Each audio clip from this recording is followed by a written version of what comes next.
All right, so here's the introduction. Welcome to today's episode where we delve into the intriguing ways people hold on to their past and the psychological underpinnings behind it. This is the critical weight theory, as I call it. So, we'll explore why certain memories, objects, and experiences linger in our minds, how these attachments shape our identity, and the complex emotions associated with revisiting old memories. We'll also discuss how reconnecting with people from our past can evoke a range of feelings from nostalgia to unresolved tension. And when I say we'll discuss something, I really just mean myself. I'm talking into this Chromebook mic, but it's fun to pretend that I'm, directly talking to somebody. But the topic is basically the power of nostalgia. Nostalgia is a universal emotion that transports us back to moments that hold significant meaning in our lives. Whether it's a place, a song, or even an old photo or something like that, these triggers can evoke a sense of comfort and joy, reminding us of the good old days. But why do we hold on to these memories so tightly? One reason is that they serve as emotional anchors, helping us maintain a sense of continuity in our lives. By revisiting places or recalling memories, we reconnect with aspects of our identity that may have evolved over time. This connection to the past can provide a sense of stability, especially during times of change or uncertainty. There's the attachment to physical mementos, for example. Many people also hold on to physical objects from their past, such as photographs, letters, or childhood toys. And yes, if they had a one night stand, maybe they'll hang on to a pair of undies. These items carry sentimental value and are often tied to significant life events or relationships. And you have a serial killer who might have trophies. I'm sorry to take it into a dark place, but it's true. And another example, a more wholesome example would be a wedding dress that might remind someone of the joy and love felt on that special day, while an old record collection might bring back memories of a particular period in life. I mean, speaking personally, there are songs that I like now that I didn't like when I was younger, and that's largely due to that nostalgia factor. So these keepsakes are more than just objects. They're symbols of our experiences and emotions, helping us remember where we've been and how far we've come. So I wonder, like, when it comes to people nowadays with streaming services being more dominant over physical media, how will they experience nostalgia if they don't have that physical, I guess, memento there to look at and associate with that time and place? I wonder, like, is it going to be the same if people, just look at a screen? I don't know, man. I'm not sure. I mean, that's one of the things about the era of mixed tapes that you would make for people and share. A lot of people nowadays, I don't think they understand that. When people would do that, it meant they were taking time out of their day, and they were, if it was a cassette tape, they would literally edit songs sometimes to be in a certain order or in a certain fashion.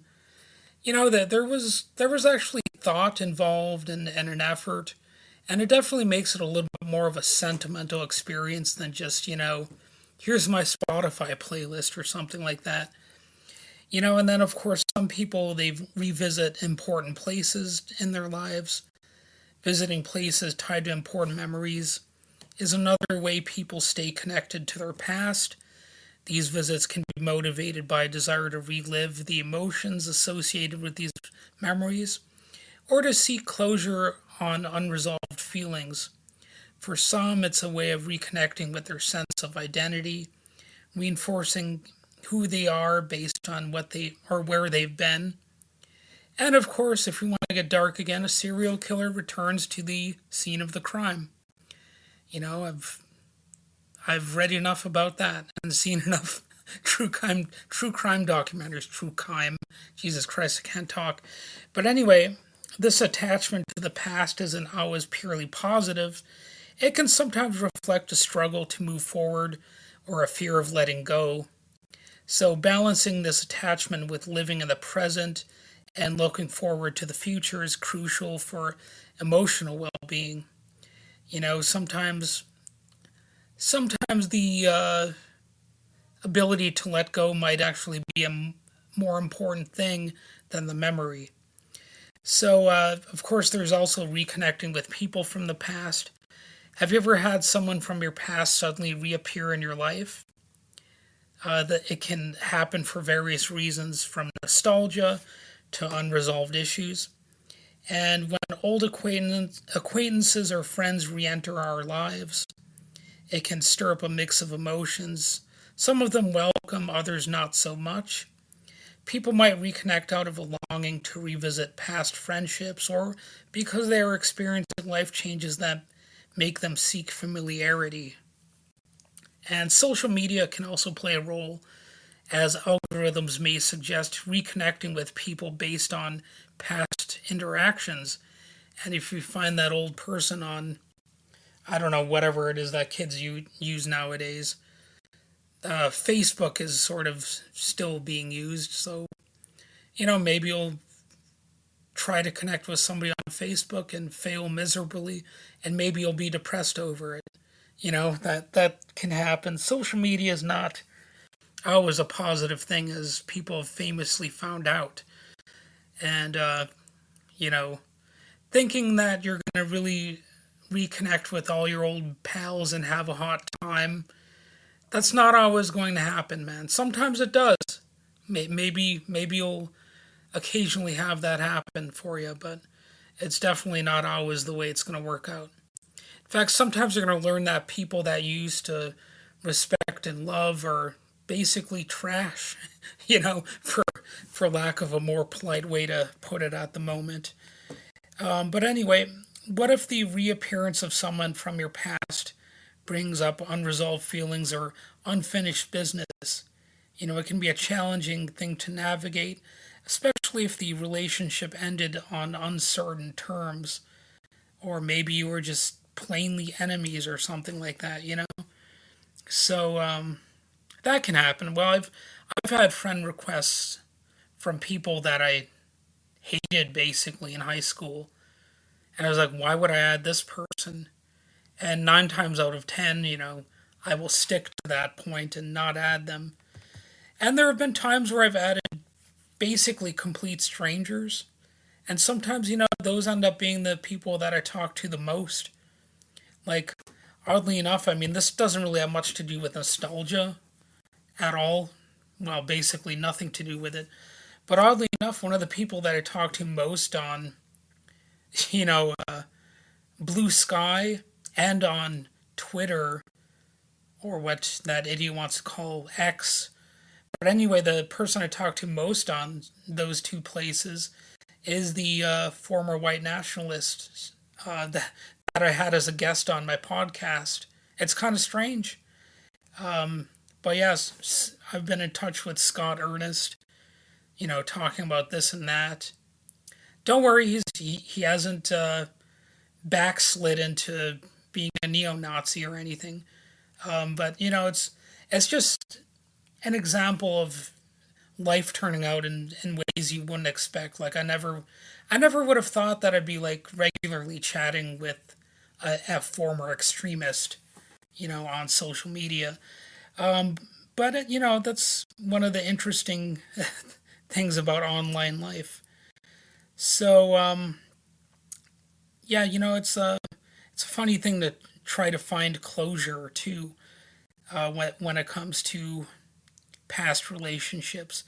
So dealing with feelings of unfinished business with someone you'll never see again can be emotionally taxing too. So that's another aspect of nostalgia and looking back. Like it's a weird thing to know that you're not going to see that person again. So you might regret not, having more experiences with them, or maybe it ended too much on a sour note, or maybe you wish it had ended on a more profound note, and all that kind of stuff. And of course, it's not always a death that has a relationship end. Maybe it's just they moved or something like that. So it's a good idea to acknowledge and process such emotions, even if closure seems out of reach. Writing a letter you never send, reflecting on the situation, or talking to someone you trust can be therapeutic ways to work through unresolved feelings. Sometimes finding closure is an internal process. It involves coming to terms with what happened and understanding that not all situations will have a neat resolution. Engaging in rituals of letting go, such as meditating or symbolically releasing the past, can also help in moving forward. It's like at funerals, people will sprinkle the ashes of the deceased into the water or throw it into the air or something like that. That is kind of important for some people. And so, in conclusion, this episode explored the many facets of holding on to the past, from the comforts of nostalgia to the challenge of unresolved emotions and letting go. Our past experiences, memories, and connections shape who we are today, but it's good to find a balance between honoring memories and embracing the present.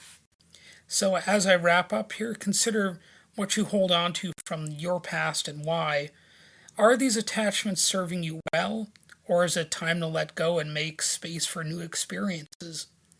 So, thanks for joining me on this silly little journey through the past and present. Until next time, take care and keep exploring the memories that make you who you are. Oh, and one last thing, if you enjoyed the episode, be sure to subscribe and share it with someone you might think would enjoy it and all that kind of stuff. So don't forget to leave a review if you want. It might help others discover the podcast. So, all right, that was our little trip down memory lane. I might make another episode like this in the future too. Who knows? But have a good day.